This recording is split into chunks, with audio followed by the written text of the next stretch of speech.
everyone, I'm joined by Lucas Herbert. I have never called you that before in your life. You're Herbie to me. It's a bit formal, isn't it? But we've been told it must be Lucas Herbert. Now, we've got a lot of wind out here today, so you're going to try your hardest to do some artistry with shot shaping for us. Sound good? Yes. It's usually my forte, it's just sometimes not on call. Sometimes my artistry with shot shaping is not when I need it, so we'll see if we can get it on call today. Right, we're going to challenge you. Right, let's step in. So, shot shaping, we're going to start with a draw. The wind's off the left slightly, so you're going to have to hold one up. But talk to us about, what you look for in setup to hit that shot.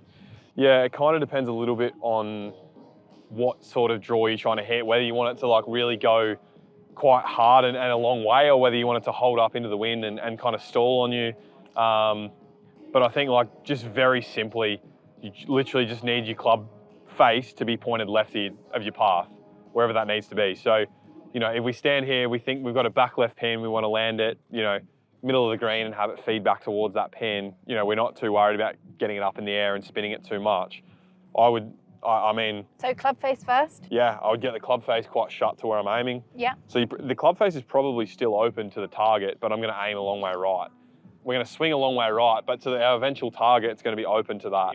If I aim my feet and my shoulders to the right, so, we're trying to finish it on that pole down there over these two golf balls, I'm going to feel like, especially into the wind, I'm going to feel like everything is aimed out here over at these two flags. That's going to give us the best chance to get the path going right. And I think, especially with this wind, you're going to have to work it pretty hard. So you're going to have to feel like you overhook this rather than, trying to sort of butter one in there, I guess. So everyone at home, feet, body, shoulders, hips, right? Yeah, I feel like I'm a long way closed. right with all that. I just keep my club face, back towards where the target is. I keep ball position pretty similar.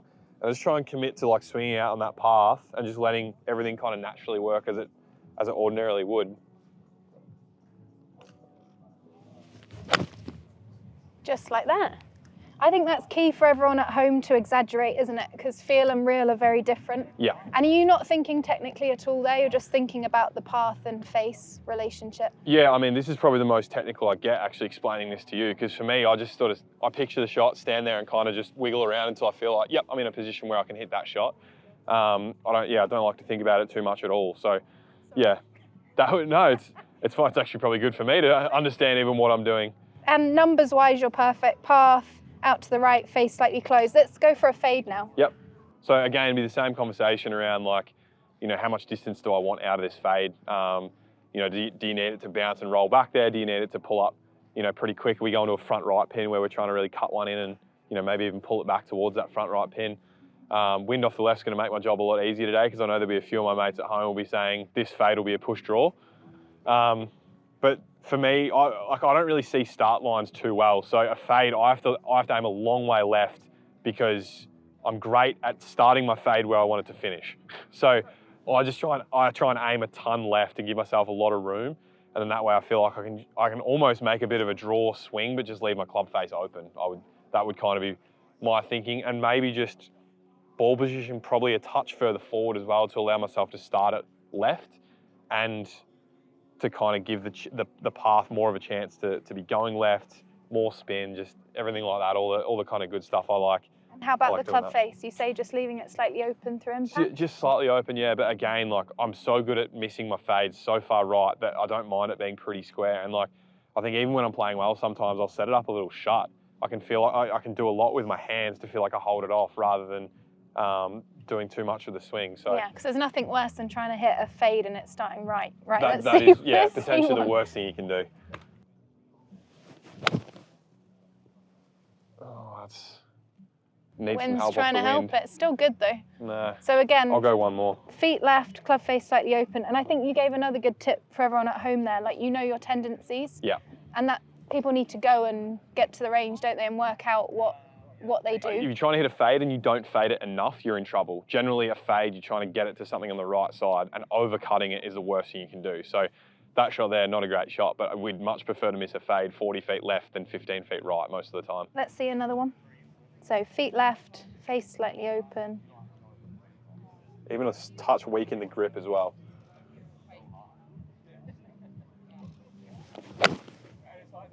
That's really nice. And weaker in the lead wrist, so less knuckles? More the right hand for me. I don't think about the left hand a lot on the golf club at all, but for me, right hand positioning, I've done a lot of work recently.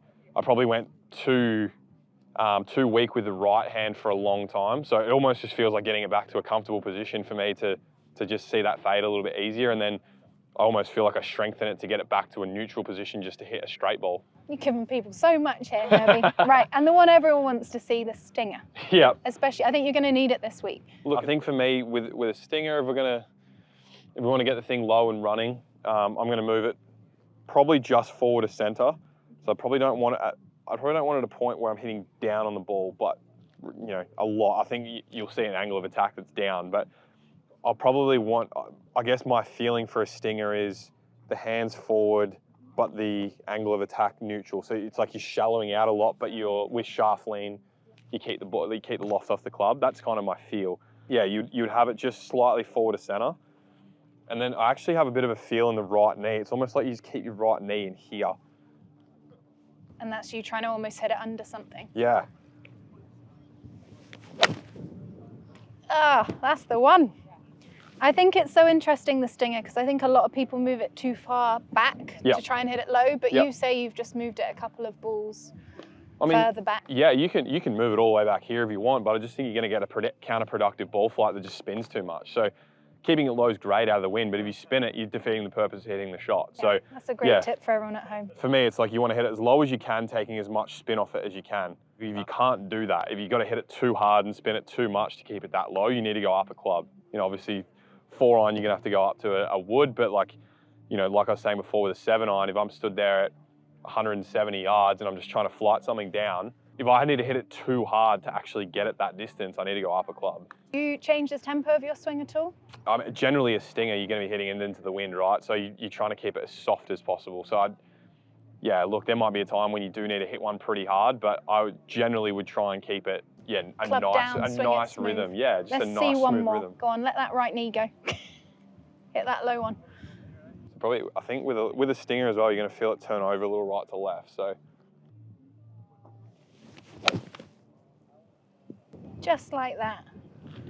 Launch 5.1.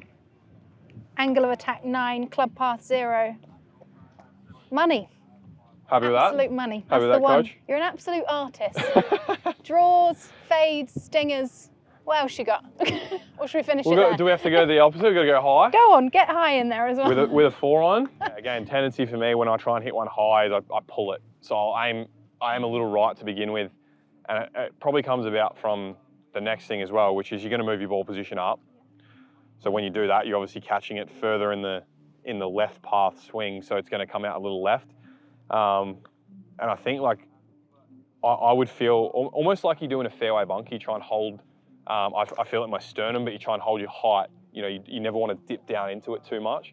So that's probably the feeling, is just aim a little right, feel like I hold my height through the swing, and just like a high finish with your hands. That's about all you're kind of trying to do, really.